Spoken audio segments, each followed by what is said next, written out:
samphang kharethang ringkapha zimikna tunkahaila matheima Kachot kaho maraluiki kachithai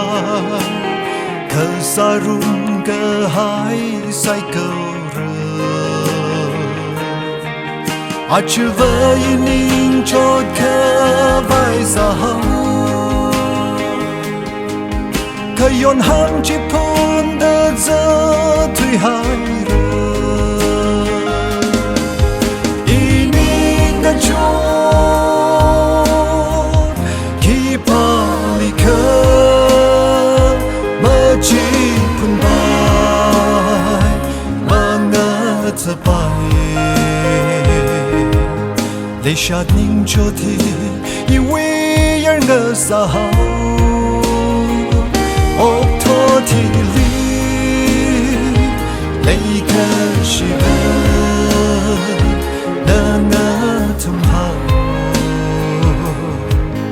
Leishat Otphun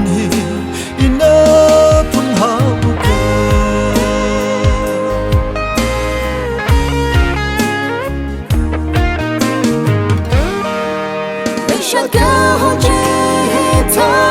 palung lao Iwui okunda na lilay gashi Bongshou khamai na ngalim nirong ali Ka Iwui Khayon sahao Sagashi Leishat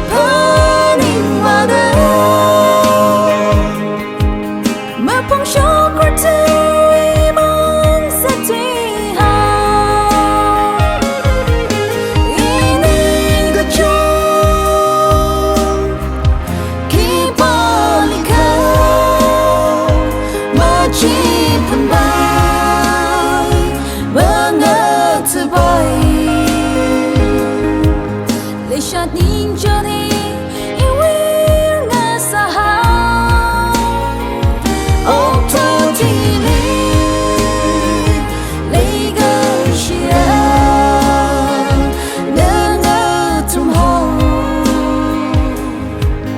Leishat Otphun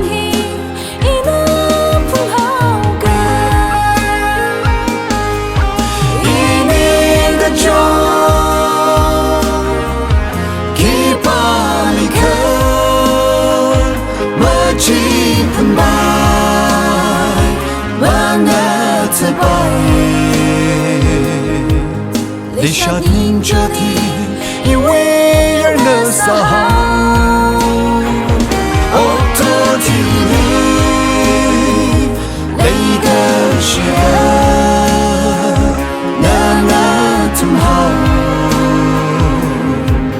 Leishat Otphun